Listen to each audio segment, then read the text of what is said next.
Soyez bénis dans le nom de Jésus-Christ, que la grâce de Dieu soit sur vous et que la main de Dieu vous bénisse dans le nom de Jésus-Christ.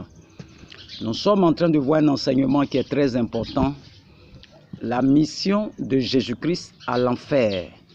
La mission de notre Seigneur Jésus-Christ à l'enfer. Et l'apôtre Paul dit dans 1 Corinthiens 1, verset 18, que la croix est une puissance. Alléluia. Donc lorsque nous voyons le Seigneur Jésus-Christ à la croix, nous voyons notre Seigneur, nous voyons la foule autour de lui, et nous voyons notre Seigneur Jésus-Christ qui est en train d'être crucifié, et personne de tous ceux qui étaient là ont compris qu'est-ce que c'est que la croix.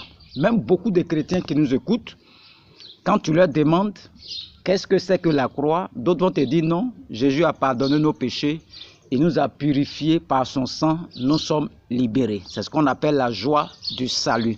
Alléluia. Et nous sommes en train de travailler tout doucement pour que tu comprennes qu'est-ce que c'est que la croix. Alléluia. La croix, c'est d'abord, c'est le pardon des péchés. Et Jésus-Christ a crucifié ton vieil homme. Qu'est-ce que c'est que le vieil homme? Le vieil homme, c'est ta vieille nature. C'est-à-dire ce qui t'amène à aller boire, à aller chercher femme là. C'est cette nature qu'on appelle la nature adamique. Donc, Paul dit dans Galates 2, verset 20, que j'ai été crucifié avec Christ. Et si je vis, ce n'est plus moi qui vis, c'est Christ qui vit en moi. Lui n'était pas là. À quel moment il a été crucifié avec Christ? Alléluia. Et dans le premier enseignement, nous avons parlé de la Sainte Seine. Pour dire que lorsque tu prends la Sainte Seine, tu vas t'identifier à la mort de Christ. C'est comme si c'est toi-même qui as été crucifié.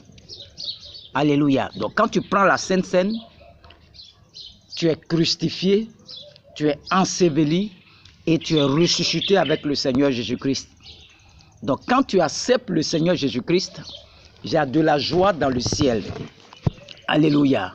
Donc, l'apôtre Paul dit dans Romains 7 que lorsque lui veut faire du bien là, il y a une autre loi à l'intérieur de lui qui l'empêche de faire le bien. Et cette loi-là, c'est cette loi qu'on appelle la loi du péché et de la mort. Donc, la loi du péché et de la mort, personne ne peut échapper à cela. Il faut une autre loi pour contrôler cette loi-là. C'est-à-dire, lorsque Adam et Ève ont péché, ils étaient dominés par ce qu'on appelle la loi du péché et de la mort. Quand vous lisez Romains 8, la Bible dit que celui qui est en Christ, celui qui comprend la crucifixion, l'ensevelissement, la résurrection, est en dehors de cette loi-là. Et en dehors de cette loi-là, quelqu'un qui a compris la croix, tout est accompli là. Cette loi du péché et de la mort, toi, ça n'influence plus ta vie. Le problème, c'est que les gens n'ont pas compris qu'est-ce que c'est que la loi du péché et de la mort. C'est quand ils ont péché là, Adam et Ève, il y a une nature satanique qui est venue sur eux et ça produit en eux le péché. Ça produit en toi le péché, le péché, le péché. Christ dit non seulement j'ai été crucifié, j'ai pardonné tes péchés, mais qu'est-ce que j'ai fait encore? J'ai crucifié ton vieil homme. Et la plupart des gens s'arrêtent au pardon des péchés purifié par ton sang. Mais Christ n'est pas resté à la croix. Il est descendu. Ils l'ont mis dans le tombeau. Il a fait 3 jours là-bas et il est ressuscité. Et ça on appelle l'œuvre achevée du corps de Christ. C'est tout ça qui englobe l'œuvre achevée du corps de Christ et puis à la fin sa glorification. Donc cette loi de l'esprit de vie va te... C'est-à-dire que quand tu connais qu'est-ce que c'est que la croix là, cette loi là du péché, la mort ne peut rien contre toi. C'est parce que les gens n'ont pas compris cela. Voilà pourquoi les gens souffrent. On veut faire des combats. On veut attaquer Satan dans le deuxième ciel. On veut attaquer les démons. Les démons se moquent de nous parce que nous, on ne connaît pas nos propres lois là. La loi de l'esprit de vie. On ne connaît pas la loi. Nous ne sommes plus dans le royaume des ténèbres. Nous sommes dans le royaume de Jésus-Christ qui est gouverné par une autre loi. Alors, bien-aimés, ce que nous avons découvert, et le même Paul est venu à notre secours dans Galates, et trouve que les Galates ont le même problème que les Corinthiens, que les Romains. Et pour vivre la vie chrétienne, il faut savoir que nous avons été crucifiés avec Christ. C'est une réalité. J'ai été crucifié avec Christ. Donc, on a dit que la croix a deux faces. Il y a le vieil homme et il y a le pardon des péchés. Paul dit, si je vis maintenant, mon corps, c'est-à-dire mon corps n'a pas changé, mes yeux n'ont pas changé, mais ce qui a changé en toi, c'est un homme intérieur. C'est ça qu'on appelle ton homme intérieur qui a changé. C'est-à-dire ton homme intérieur qui était emprisonné là, a été libéré. C'est ton homme intérieur là qui a changé. Alléluia. Donc Paul dit encore, je puis tout par celui qui me fortifie.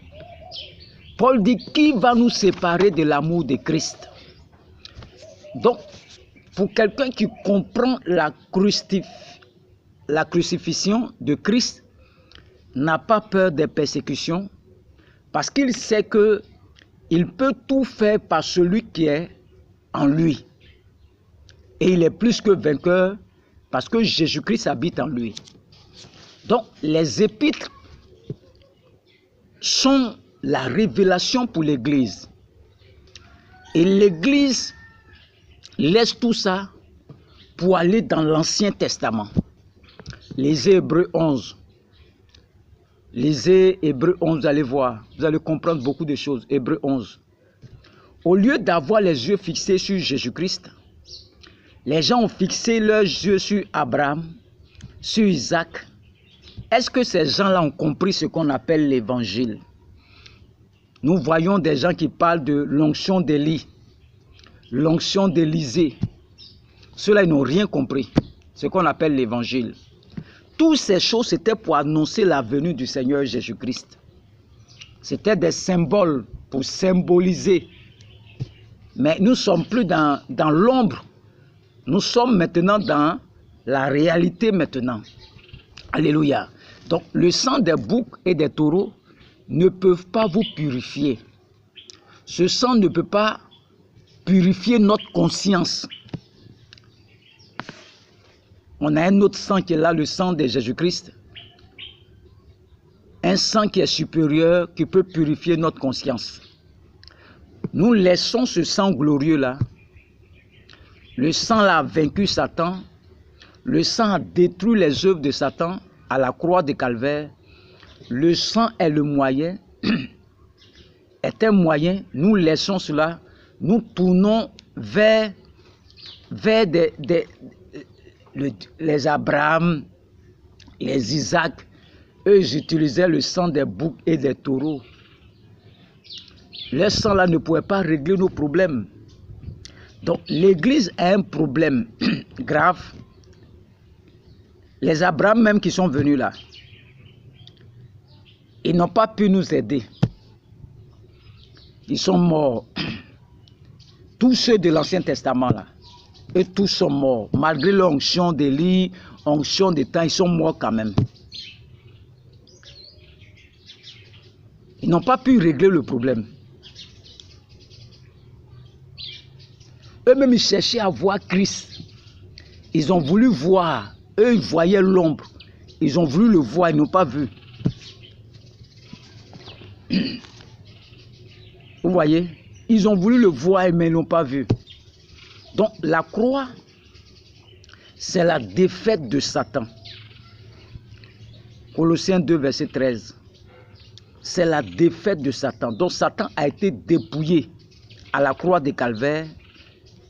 La croix, vous voyez que le voile se déchire. Personne n'a reçu la vie. La croix vous tue. C'est le moyen de la mort de votre vieil homme. Parce que Dieu ne pouvait pas venir sur la terre si le vieil homme qui a eu la nature adamique doublée de la nature satanique ne meurt pas pour que nous soyons ressuscités avec Christ. Donc la croix est un symbole chrétien, est un instrument de César. Quand on prenait César, c'était un instrument pour punir les rebelles, ceux qui se lèvent contre son autorité. Tout ce qu'il dit là, ceux qui sont des rebelles, des voleurs, c'est pour punir ces personnes. Donc la croix, c'était comme la domination de César sur les voleurs, sur les brigands, sur tout ce que vous connaissez là. C'est pourquoi on dit Christ est mort d'une mort ignominieuse. Donc lorsque nous prenons Isaïe 53, qui a cru? On a déjà expliqué dans le premier enseignement. C'est Dieu même qui était en train de frapper son fils Jésus-Christ. Mais personne ne pouvait croire en cela. Que c'était la main de Dieu lui-même. Que Isaïe 53 était en train de s'accomplir tout doucement. Mais si tu ne crois pas à cela, comment tu peux être libéré? C'est pourquoi nous avons un salut artificiel. Le vieil homme, peut-être n'est pas mort. Il n'a pas été enseveli. Et alors, il ne peut pas ressusciter. On ne peut pas améliorer le vieil homme. Le vieil homme, c'est sa crucifixion, son ensevelissement, ensuite la résurrection du nouvel homme en Christ. C'est-à-dire, cette nature qui était en toi là a été crucifiée. Elle est allée dans le séjour des morts.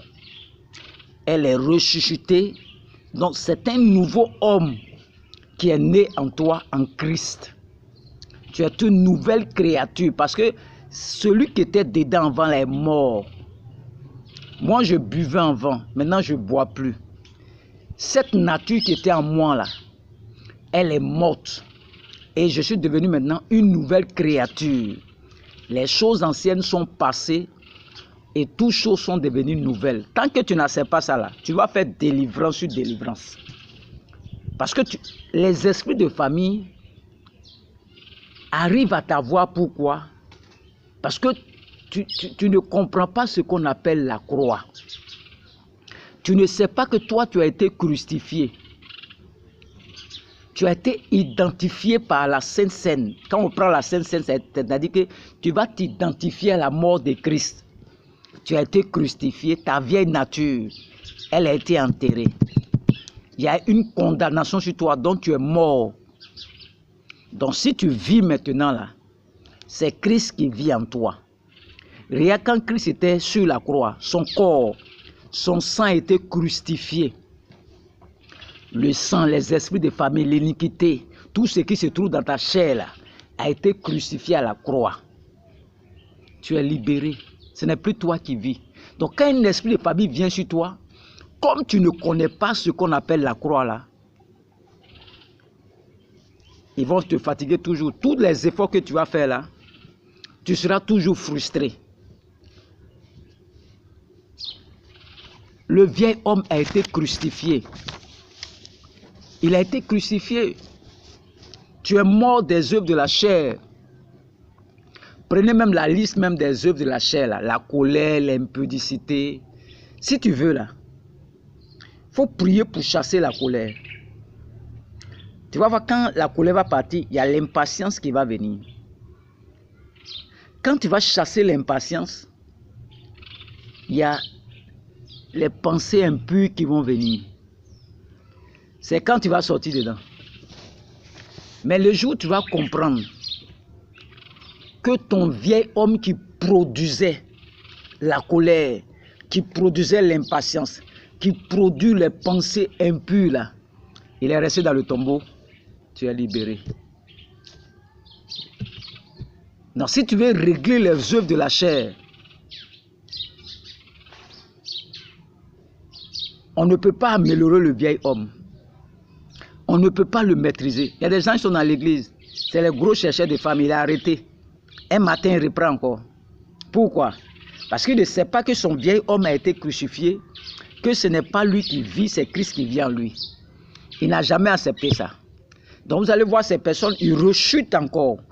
Parce que dans sa tête, la croix, là, pardon des péchés, purification par son sang. Mais la croix ne donne pas la vie. C'est la résurrection de Jésus-Christ qui apporte la vie. Donc, on a laissé ce chrétien-là à la croix. On lui a dit, tes péchés sont pardonnés.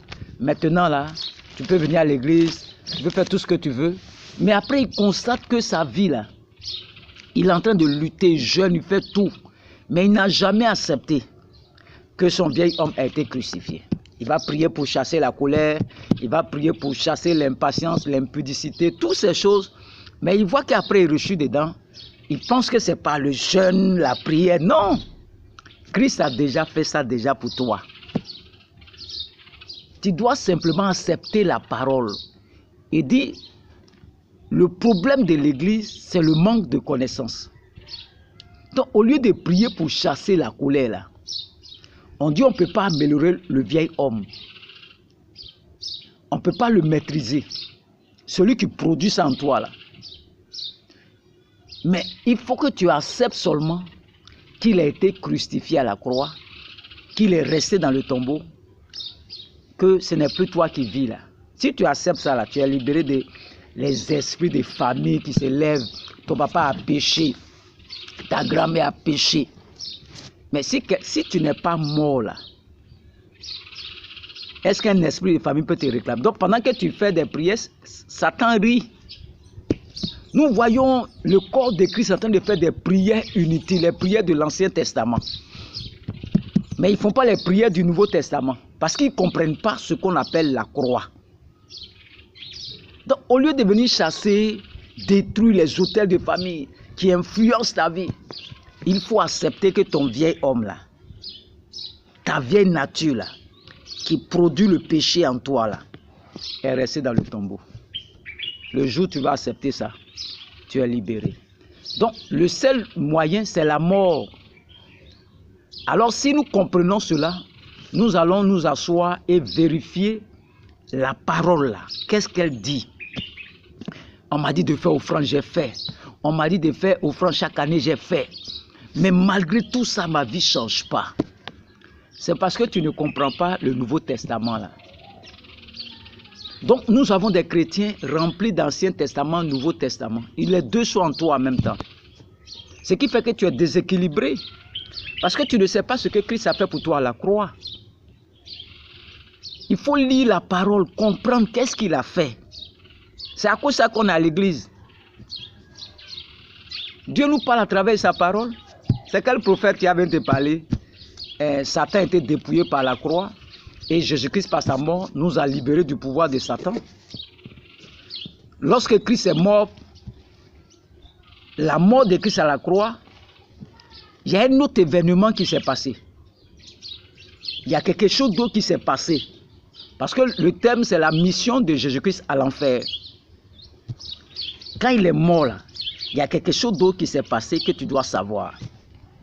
Son ensevelissement.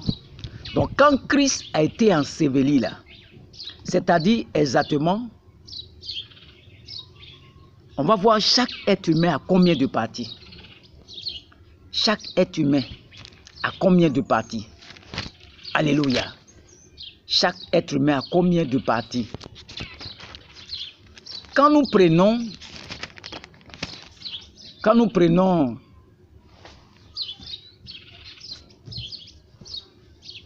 Jésus, il a son corps, son âme et son esprit.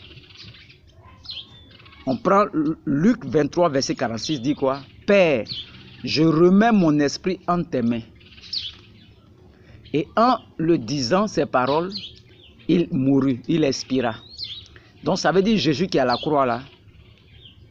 Lorsqu'il est mort là, c'était son âme et son corps. Il remet son esprit à Dieu lui-même. Donc, il reste son âme et son corps.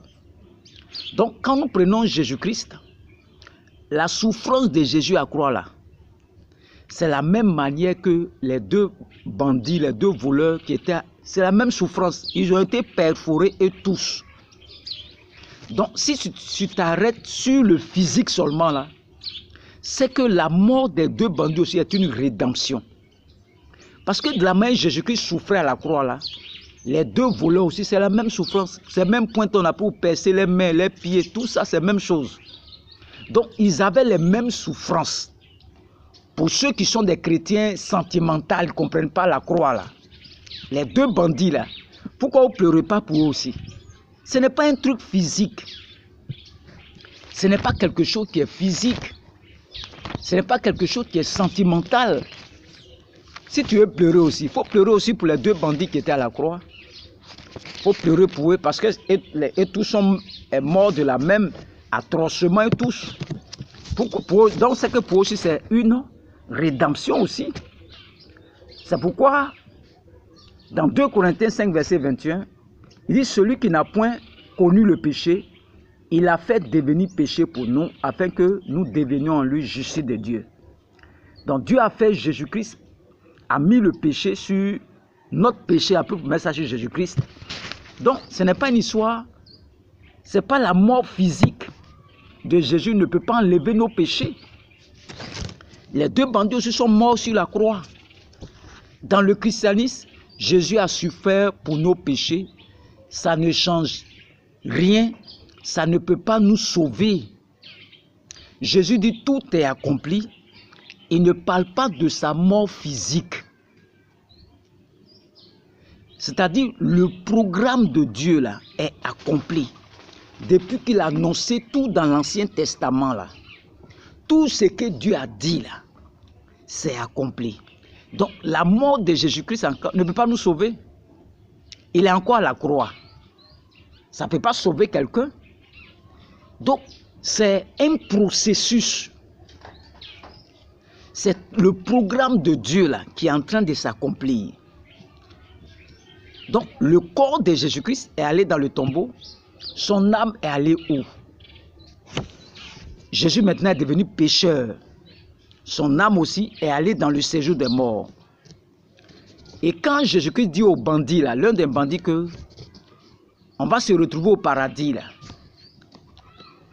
Vous pensez que Jésus-Christ est parti là-bas? Il a remis son esprit à son Père. Son âme est allée où? Dans le séjour des morts. Alléluia. Il a remis son esprit à son Père. Il a remis son corps. Était où? Dans le tombeau. Son âme est allée dans le séjour des morts. Le grand combat que les yeux charnels ne peuvent pas comprendre, c'est ça qui s'est passé pendant les 3 jours. C'est-à-dire tes yeux là ne peuvent pas comprendre ça. L'ensevelissement de Jésus-Christ, c'est le plus grand combat qu'on n'a jamais vu, car c'est le combat où Dieu allait passer pour revenir sur la scène de la terre. Et c'est pourquoi le ciel était silencieux, parce que c'était le plus grand combat de la terre. Et c'est pourquoi le ciel était silencieux, parce que c'est le plus grand combat de la terre. Comment il va faire pour venir sur la terre là? Les 3 jours là, c'est le plus grand combat que les yeux physiques là ne peuvent pas comprendre. Lorsque nous prenons Romains 6, il dit on a été enseveli avec Christ. C'est l'apôtre Paul qui dit ça. Donc c'est quand toi tu as été enseveli à lui. Toi tu es assis et moi ici, toi tu as été enseveli. On ne parle pas de notre physique.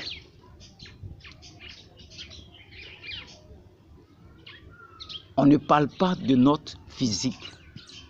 Quand on dit j'ai été enseveli avec Christ là.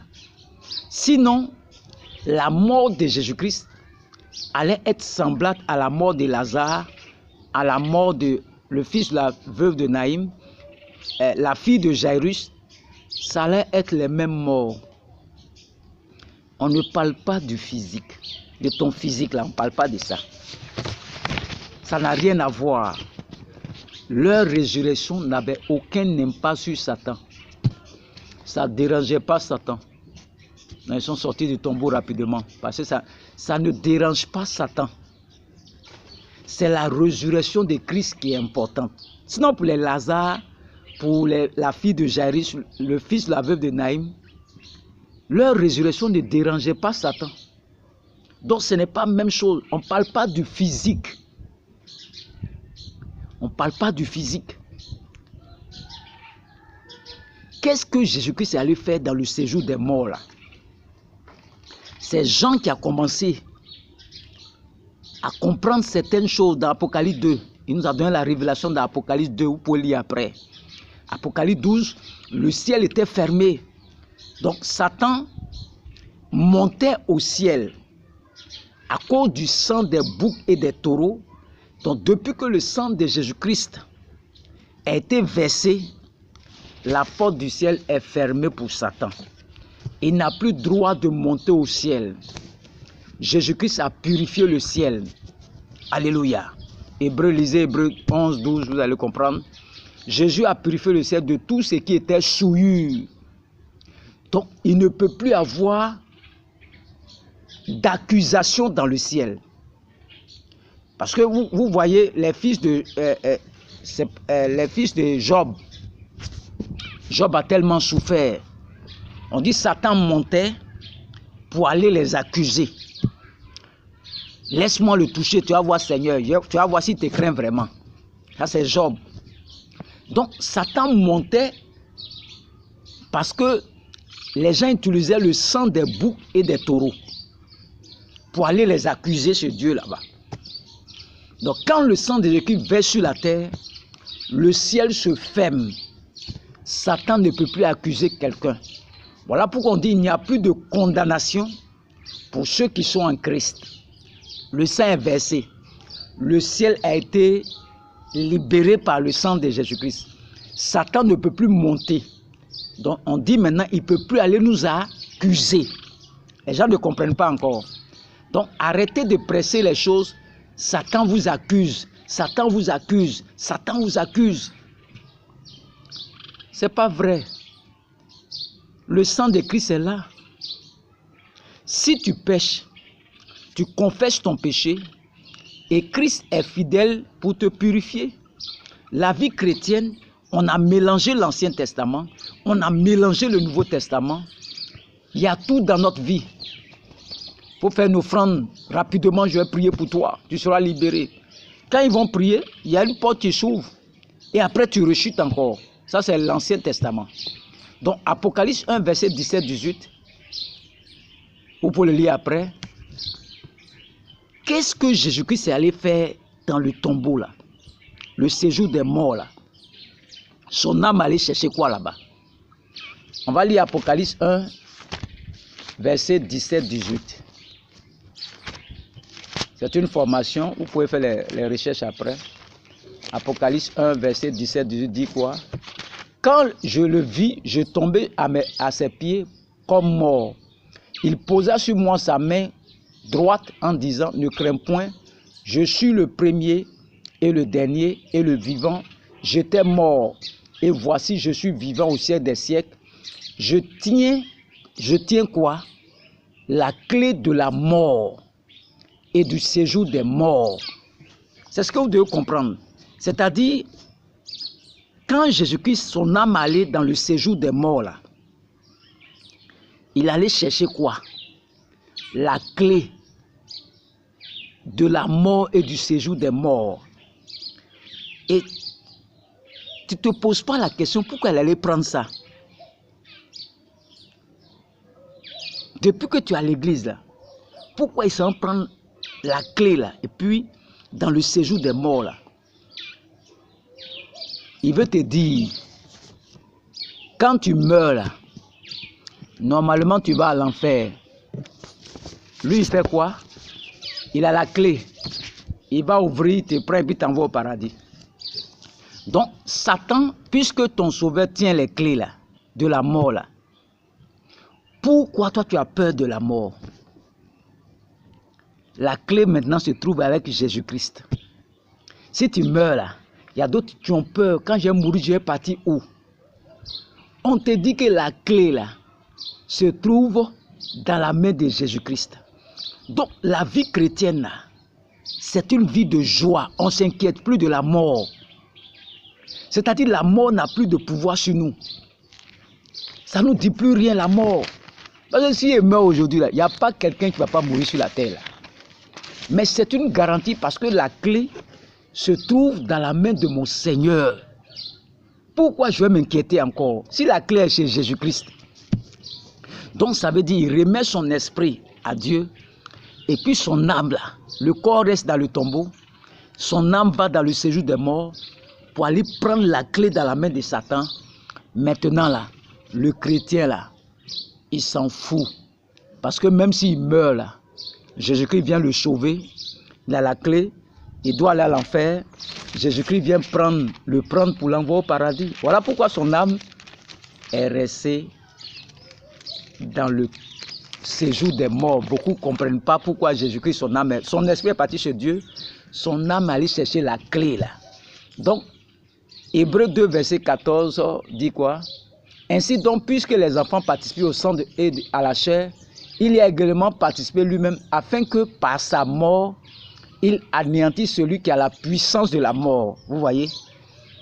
C'est-à-dire le diable, et qu'il délivra tous ceux qui, par crainte de la mort, étaient toute leur vie retenus par la servitude. Il y a des gens qui sont là, quand je vais mourir là, je vais où? Donc ils sont angoissés, ils ont peur, ça crée des maladies en eux.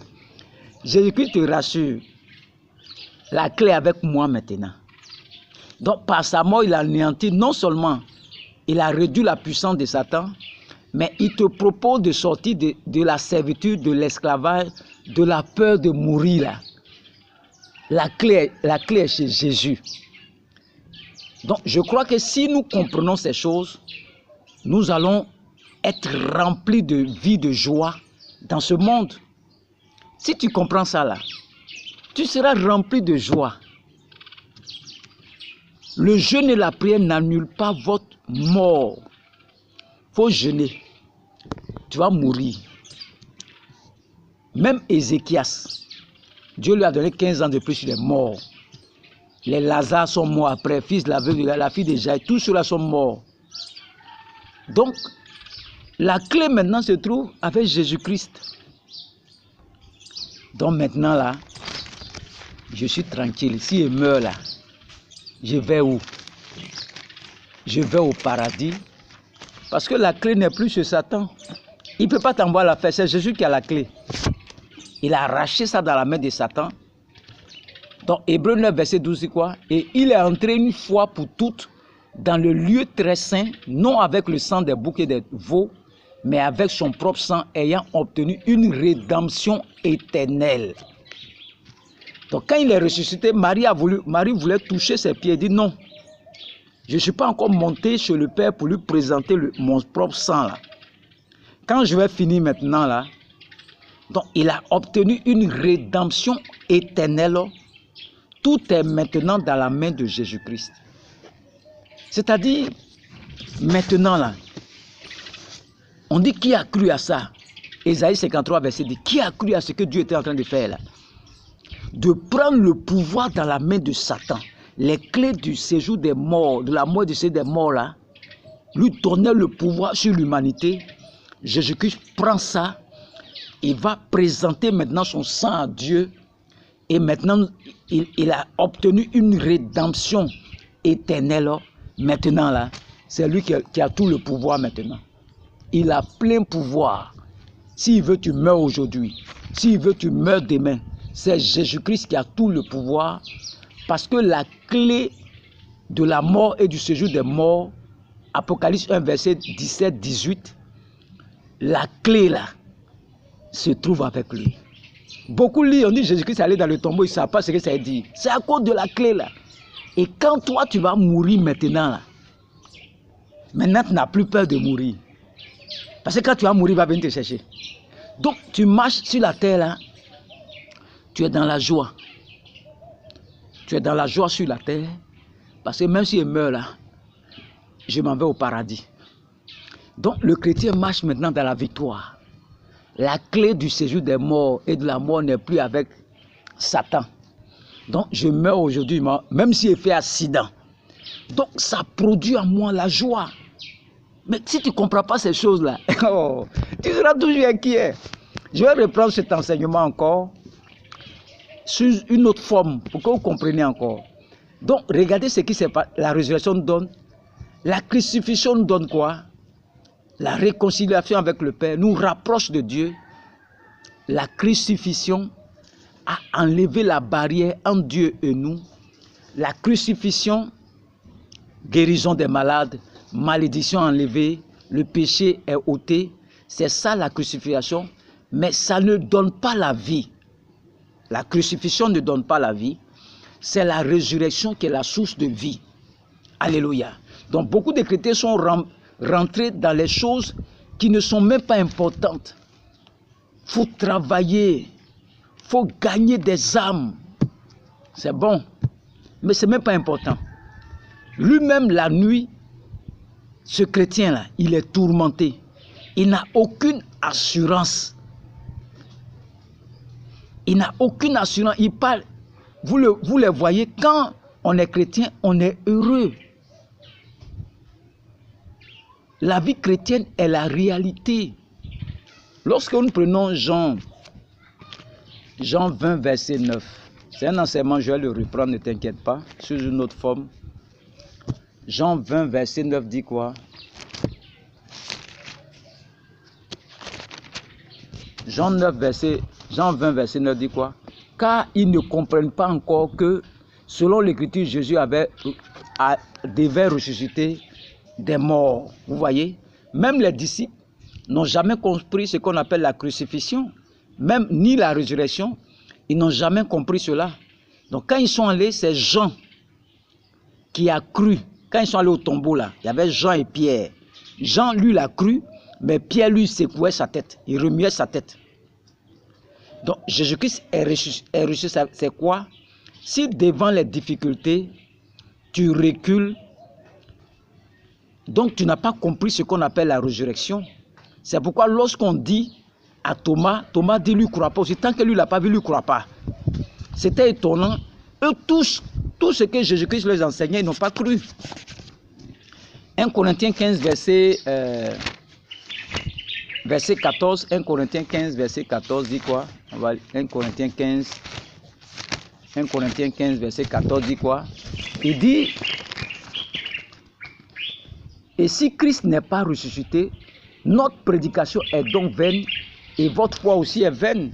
Donc si Christ n'est pas ressuscité, c'est que tout ce que nous faisons, c'est inutile. C'est ce qu'on est en train de dire. C'est inutile. C'est inutile. C'est pour cela que Jésus a dit à Nicodème, il faut que vous naissiez dans le royaume. Pourquoi l'Église est divisée?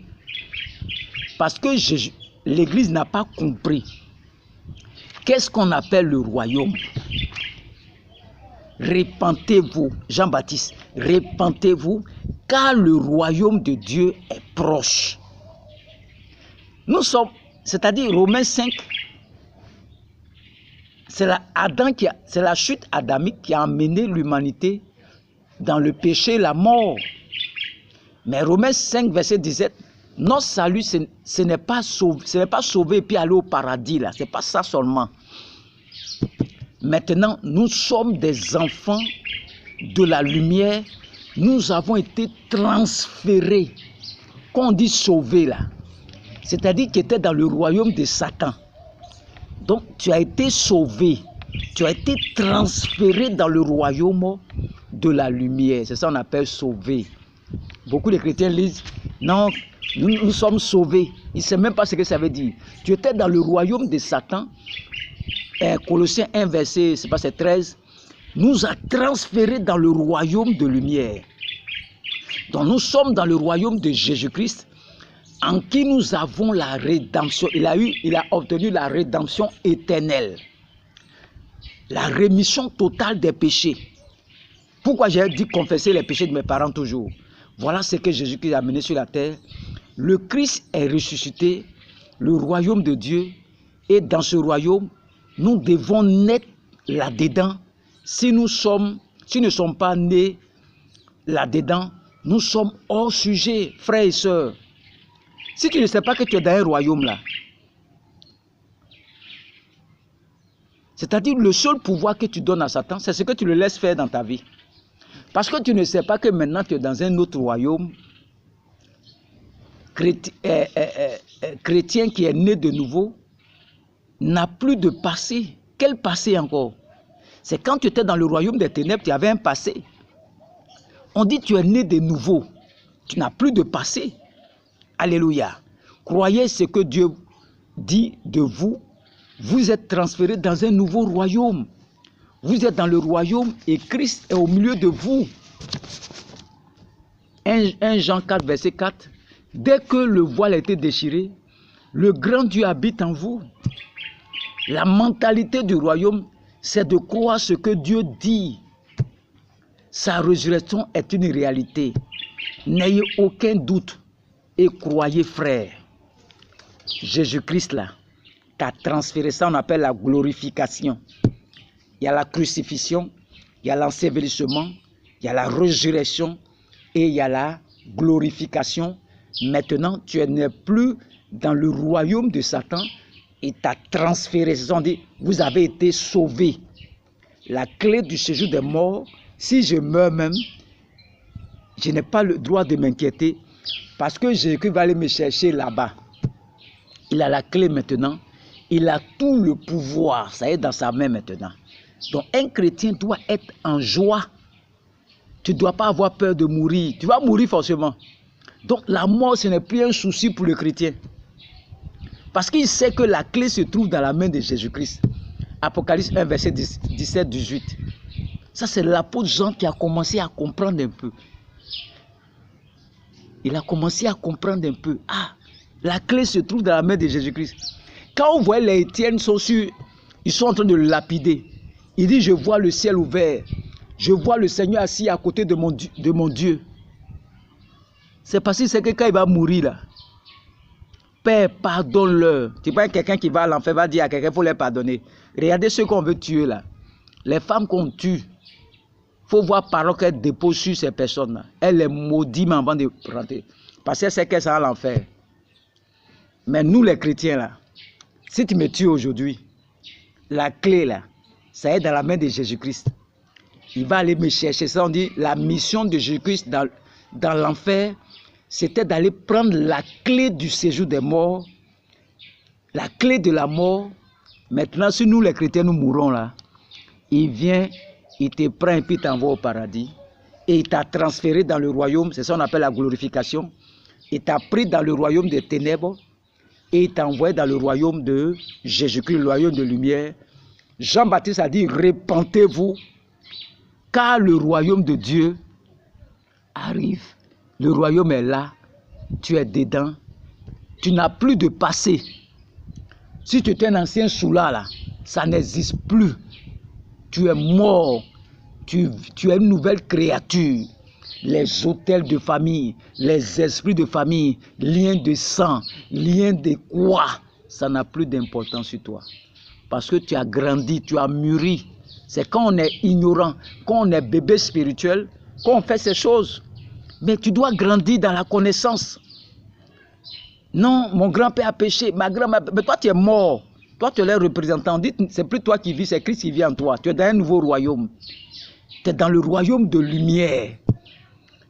Si tu savais ça là, que tu acceptes ça là, tu es sauvé. Les histoires d'autel, tous ceux qui prêchent ces choses, c'est des choses de l'Ancien Testament. Les gens ont mélangé l'Église, l'Ancien Testament, les chrétiens sont remplis des deux. L'Ancien Testament, c'est l'ombre des choses à venir. Il y a l'ombre en toi, il y a la réalité en toi. Ah, c'est qu'un chrétien comme ça. Tu vas exploser un matin, tu ne comprends pas. D'autres ont abandonné, ils sont découragés.